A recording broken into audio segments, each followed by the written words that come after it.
de nuevo a todos a este curso de técnicas de análisis en inteligencia estratégica. En esta sesión vamos a tratar otra de las técnicas de uso común.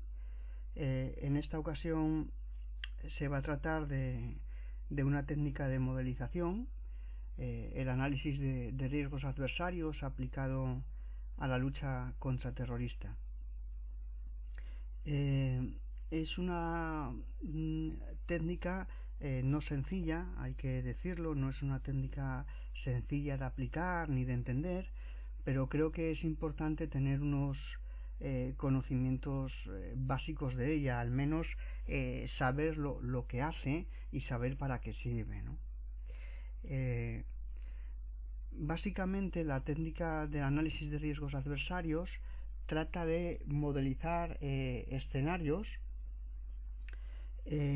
donde es importante para el decisor saber el coste de las acciones llevadas a cabo en términos económicos y también el coste de oportunidad. Esto es muy común en el mundo de las finanzas, ¿no? Sabéis que cuando uno hace una inversión, pues no solo hay que tener en cuenta la cantidad invertida y el retorno de inversión, estas cosas, sino también el coste de oportunidad, que significa no invertir esa misma cantidad en otra cosa, ¿no? Y esto básicamente es lo que viene a hacer el análisis de riesgos adversarios.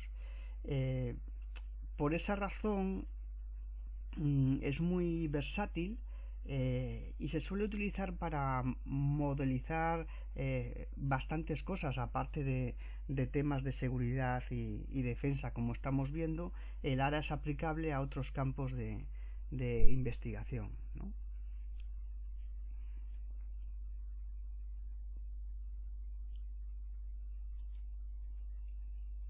Bueno, ¿cómo surgió la técnica? Veréis, pues la técnica tiene, no sé si decirlo así, pero sí, yo creo que se puede decir, tiene origen español, o al menos una parte de su origen es español. Este señor que tenéis aquí en la parte superior izquierda de la pantalla es David Ríos Insúa, que junto a este otro señor, que es Jesús Vance y David Vance, perdón, y Jesús Ríos, pues crearon la técnica del análisis de riesgos adversarios. La crearon en un evento que se celebró en el SAMSIN, que es el Instituto de Estadística y Matemáticas Aplicadas en Estados Unidos. Pues en ese evento ellos tres desarrollaron esa técnica, luego publicaron un paper académico donde la explicaban y la resumían. Hasta hace poco tiempo, la única manera para los analistas de familiarizarse con esta técnica era recurrir, en el caso de España, claro, a los másters, digamos, profesionales que impartía David Ríos Insúa.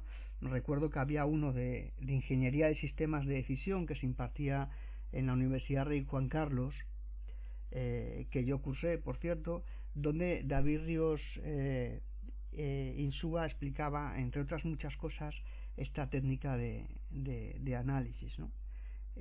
Claro, no la explicaba aplicada, digamos, a temas de seguridad y defensa contra el terrorismo, pero sí pues explicaba el funcionamiento genérico, ¿no? Bueno, como digo, hasta hace poco, si querías aprender algo de esta técnica, pues tenías que recurrir a esos másteres de especialización, o bien el otro camino era empezar a leerte todos los papers académicos que hubiera sobre el tema, ¿no? Que es un camino bastante más arduo porque hay que hacerlo sin ayuda, ¿no? Y bastante más lento. Pero bueno, ahora pues tenemos más recursos, aparte de que hay más recursos en línea, pues los autores han publicado un manual sobre análisis de riesgos adversarios, que es el que tenéis aquí en la parte derecha de la pantalla, donde viene explicado las diferentes aplicaciones que tiene esta técnica, no solo en el campo de la seguridad y defensa, como digo, sino en otros muchos campos del conocimiento.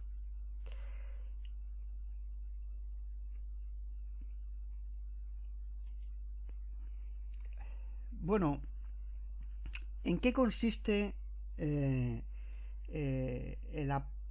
aparato teórico del análisis de riesgos adversarios? Pues mirad, os he puesto aquí como tres ruedecillas, ¿no? Tres engranajes que son los que de una manera simplificada explican la metodología de análisis de riesgos adversarios. Veréis, este se enmarca en un marco bayesiano. Esto no os va a sonar raro porque ya hemos visto qué es el análisis bayesiano y ya os suena al menos para qué se utiliza. Si yo os hablo de análisis bayesiano, ya vuestra mente, vuestro cerebro va a pensar inmediatamente en 1. Actualización de la información y 2. Probabilidades condicionadas. Entonces esto ya os suena, no es nada raro para vosotros. Bueno, las otras dos herramientas que utiliza el análisis de riesgos adversarios es la teoría de juegos, que es bastante conocida, aquello del equilibrio de Nash y todas estas cosas. Y luego otra herramienta que utiliza es el análisis de riesgo. Veremos a continuación cómo cada uno de estos elementos se conjugan para al final dar como resultado esta técnica del análisis de riesgos adversarios. Bueno, hay que hacer una apreciación. Lógicamente esta técnica de modelización está teniendo en cuenta actores inteligentes. No me gusta utilizar la palabra inteligente, me gusta más utilizar la palabra racional. Es decir, está teniendo en cuenta actores racionales. Bueno, aquí hay que hacer una parada y decir que los seres humanos pues a veces no nos comportamos racionalmente, ¿verdad?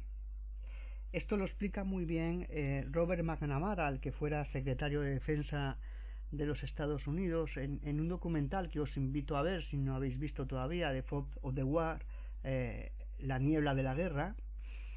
Él dice que en la crisis de los misiles cubanos, tanto Kennedy como Castro eran a priori personas racionales, pero ambos estuvieron a muy poco de comenzar una guerra nuclear, ¿no?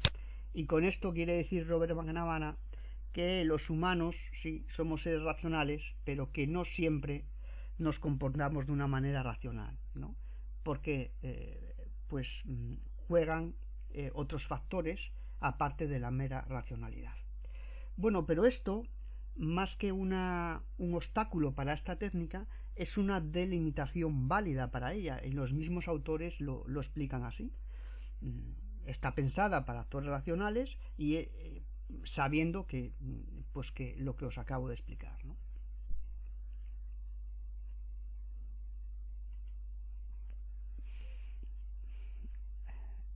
Bueno, aplicado a contraterrorismo, el análisis de riesgos adversarios tiene como tres modelos diferentes, ¿no? Tres modelos que intentan modelizar tres situaciones diferentes. Tiene un modelo de defensa-ataque simultáneo, es decir, en el que tanto el defensor como el atacante llevan sus acciones simultáneamente, ¿no? Esto quiere decir que ni el defensor ni el atacante conocen de antemano o no debieran conocer lo que va a hacer el contrario. No tienen esa información. Luego está el modelo secuencial defensa-ataque, en el que pues una vez implementada una defensa, el atacante decide si atacar o no o cómo atacar, conociendo previamente la defensa que se ha implementado. Y luego está el otro modelo, que es el más complejo, que es el modelo secuencial defensa-ataque-defensa, en el que el defensor implementa unas defensas, el atacante responde con ciertos ataques, digámoslo así, ciertas opciones de ataque, y el defensor a su vez responde con otros mecanismos de defensa. Nosotros, para examinar el caso práctico que vamos a ver, utilizaremos este último modelo.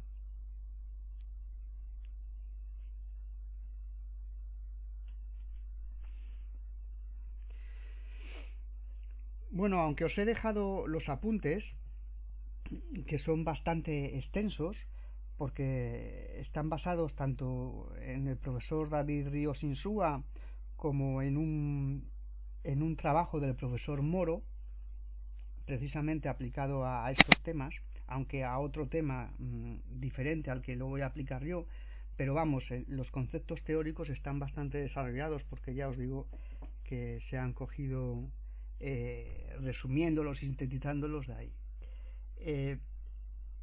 Bueno, para aquellos que no os queráis meter en tanta corpus teórico, yo voy a tratar de daros el modelo lo más masticado posible. No sé si lo conseguiré, vosotros diréis si lo he conseguido o no al final del vídeo. Veréis, vamos a comenzar con el planteamiento del modelo.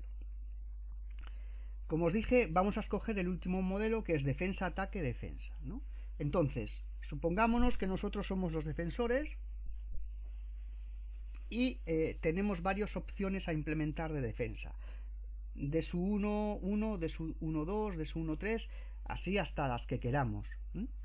Normalmente se implementan 3, 4, no más. ¿Por qué? Porque cuantas más opciones tengáis, vais a ver cómo el modelo se complica más y los cálculos se complican más. Entonces, aquello que decía Ockham, ¿no?, de no multiplicar los entes sin necesidad. Pues si no hay necesidad de multiplicar los entes, pues no los multipliquemos. Bueno, a estas medidas que toma el defensor, el atacante responde a su vez con otras medidas. El ASU1, ASU2 son opciones de ataque que el atacante tiene. La S es el éxito del atacante, es decir, el ataque tiene éxito o no. Si no tiene éxito, lo vamos a catalogar como un 0, y si tiene éxito, lo vamos a catalogar como un 1, dicotómico. Es algo dicotómico, o tiene éxito o no lo tiene. Y a partir de esto, a partir del ataque y del éxito o no del atacante, pues el defensor implementa nuevas medidas defensivas para contrarrestar este ataque, que están aquí, son las de su 2.1, de su 2.2, etcétera, así hasta las que queramos, como os digo, normalmente 3 o 4, no más.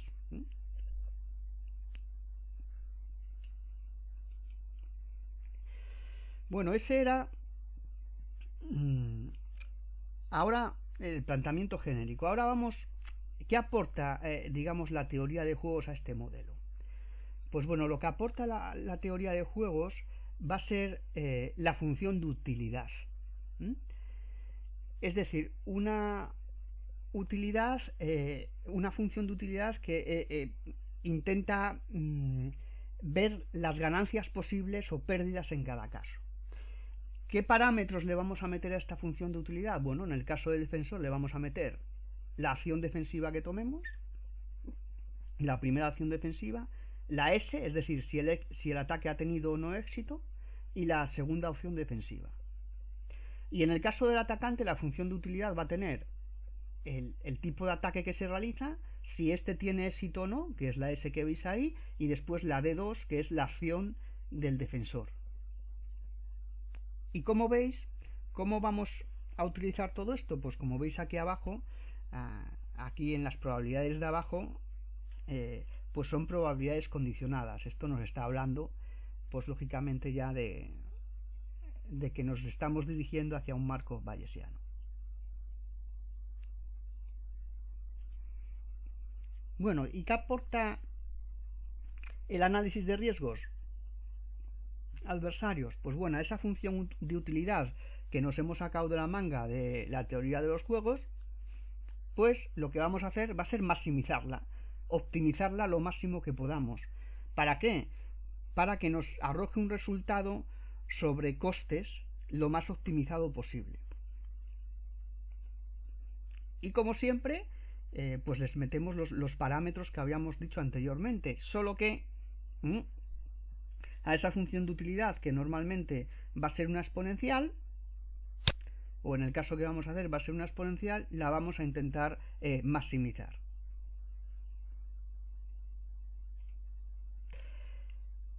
Bueno, después de esta breve síntesis teórica, vamos a estudiar el caso práctico, que es lo que tiene la enjundia, ¿verdad?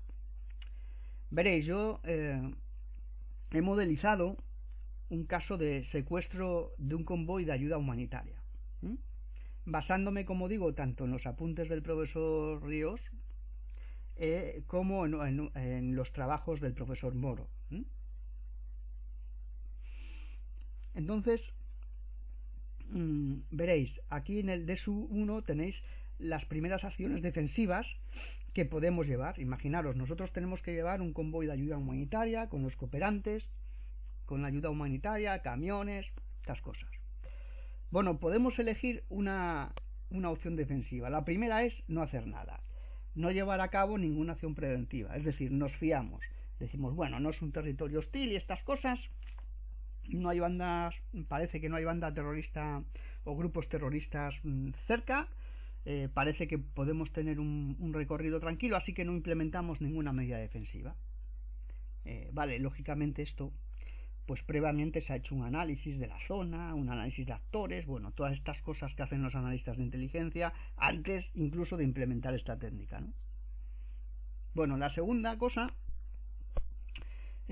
medida defensiva, medida defensiva es recurrir a un hombre armado. Es decir, no nos fiamos demasiado y creemos que quizás sea más seguro llevar un hombre armado para, en caso de problemas, poder siquiera servir de mecanismo de disuasión, ¿no?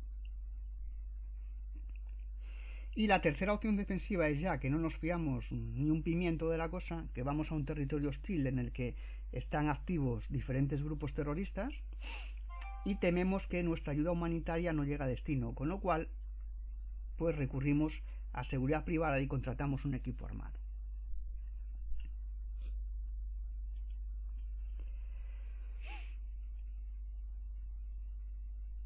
Bueno, después de esas medidas defensivas que hemos implementado, nosotros salimos con el convoy, chaca, chaca, chaca, chaca, llegamos a la zona en cuestión de destino y entonces el atacante tiene que decidir si atacar o no el convoy.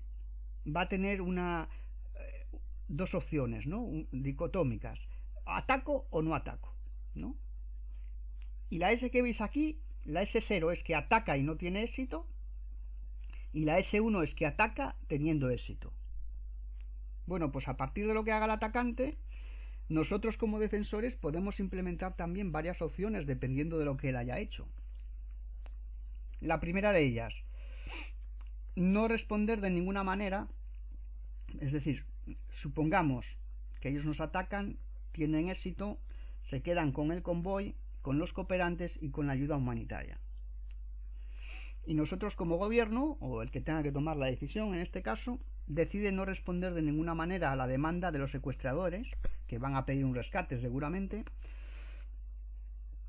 pero teniendo en cuenta que esto con toda seguridad va a acabar mal para los cooperantes y para la mercancía, claro.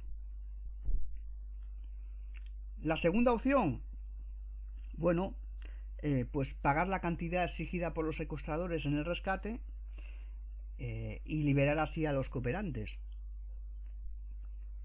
Y la tercera opción es, bueno, yo no quiero pagar ese rescate, pero al mismo tiempo quiero intentar rescatar a los cooperantes y a la mercancía robada o sustraída, y entonces voy a planificar una acción de rescate apoyado en los cuerpos especiales de las fuerzas de seguridad del Estado, teniendo en cuenta que esto posiblemente también lleva aparejado un coste de vidas humanas además del económico. Bueno, ¿cuál sería el coste económico? Pues ahí en los apuntes os pongo que en este caso pues habría que preguntar al Ministerio de Defensa cuánto me vale enviar un equipo de fuerzas especiales ahí o contratar un equipo de otra nación para que vaya ahí, cuánto me puede costar. Pues, y entonces pues sabréis el precio aproximado.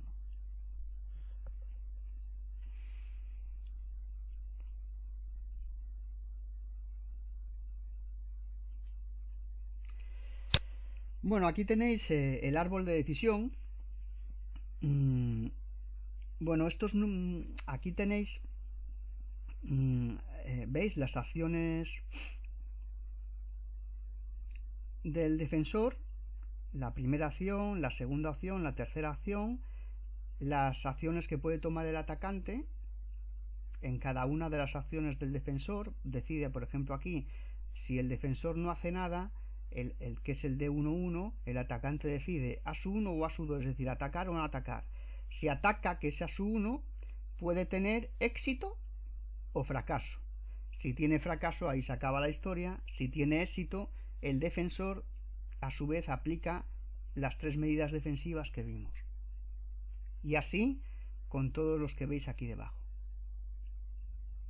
Estos numeritos que aparecen aquí, el de más a la derecha son cálculos, pero este de aquí quiere decir el coste económico, es decir, aquí por ejemplo veis el atacante ha atacado, ha tenido éxito. Aquí se supone que el atacante, este 1 quiere decir que los terroristas se quedan con la mercancía, con los medios de transporte, los camiones y toda la mercancía, la sustraen, ¿no? El 0 quiere decir el dinero que nos gastamos. En este caso no nos gastamos nada. ¿Por qué? Porque hemos decidido D1-1, que es no implementar nada antes de salir, y D2-1, que es no hacer nada una vez que secuestran el convoy, con lo cual no nos gastamos ni una perra gorda, que es el 0 este que tenéis aquí en medio. Y el 4, ¿qué quiere decir el 4? El 4 quiere decir el coste en vidas humanas. Evidentemente, si no nos gastamos nada y no tomamos ninguna medida preventiva después, y los secuestradores, los terroristas han secuestrado los cooperantes, pues puede ser que los 4 cooperantes acaben muertos, ¿no? Entonces por eso pongo aquí el 4.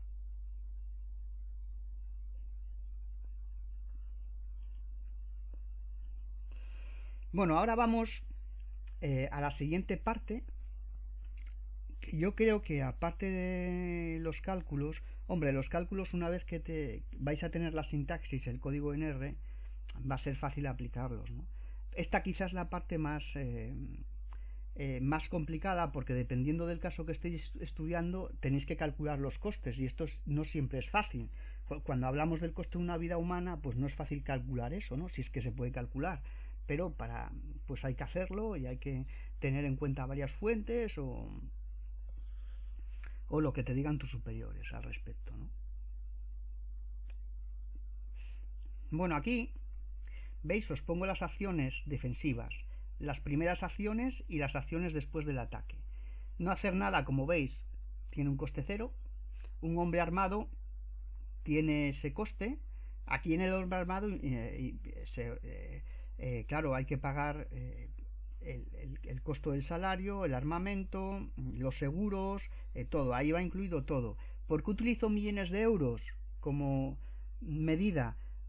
Porque como veis a continuación, como el cargamento se supone que vale millones de euros, pues entonces para tener una medida equivalente en todos, ¿no?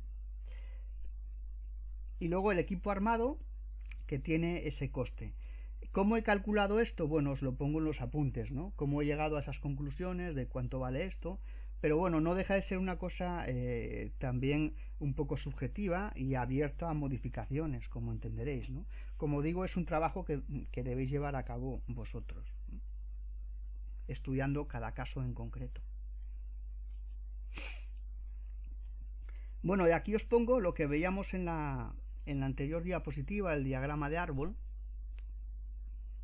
¿Veis? Aquí os pongo pérdida de ayuda es el primer dígito, el coste es el segundo dígito y el número de vidas perdidas es el tercero. Entonces aquí no implementan ninguna acción defensiva antes de salir. Los atacantes tienen éxito y no implementan ninguna acción defensiva después, pues se pierde la ayuda. El coste para nosotros es 0 porque no hemos implementado nada, pero se pierden 4 vidas humanas, que esto también hay que cuantificarlo, y si es que se puede cuantificar, como digo, y yo lo he cuantificado, bueno, ya os pongo ahí cómo.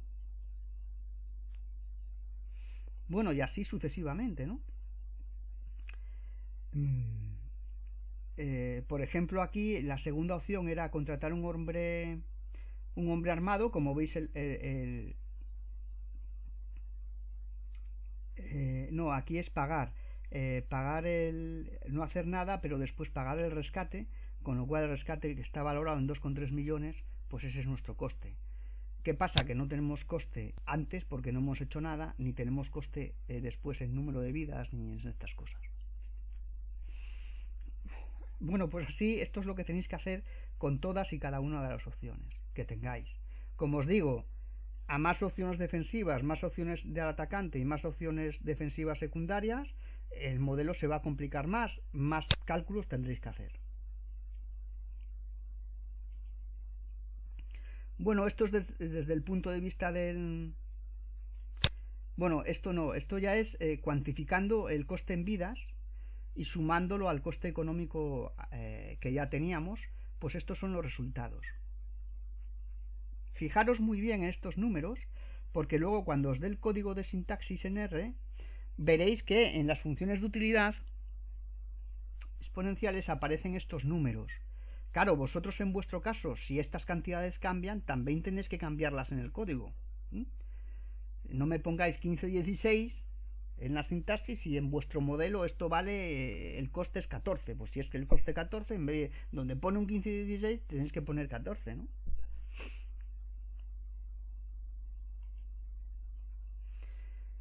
Bueno, esto es desde el punto de vista del atacante, los costes asociados. Aquí hemos estimado probabilidades. ¿Qué probabilidad de éxito tiene el atacante si hay un hombre armado? ¿Y qué probabilidad de éxito tiene el atacante si hay un equipo armado? Bueno, esto también va a depender mucho del caso estudiado y de los analistas. Es decir, ¿qué probabilidad tiene de, si va en el convoy un hombre armado, de tener éxito un grupo terrorista atacando? Pues algún analista podría decir, oye, mira, me parece que la probabilidad de éxito que has puesto es muy pequeña. Me parece que un 10% de probabilidad de éxito es muy pequeño, creo que tienen más, creo que tienen un 30 o un 40% de éxito en el ataque. Pues bueno, esto habría que modificarlo, evidentemente. Bueno, y aquí tenéis los costes asociados a los atacantes. Y aquí el coste ya incluyendo el coste por el número de vidas. El número de vidas de los terroristas, si bien es verdad que es un caso diferente, pues también de alguna forma se cuantifica, ¿no? Porque para ellos, para un grupo terrorista, perder miembros también supone un coste que hay que cuantificar, evidentemente.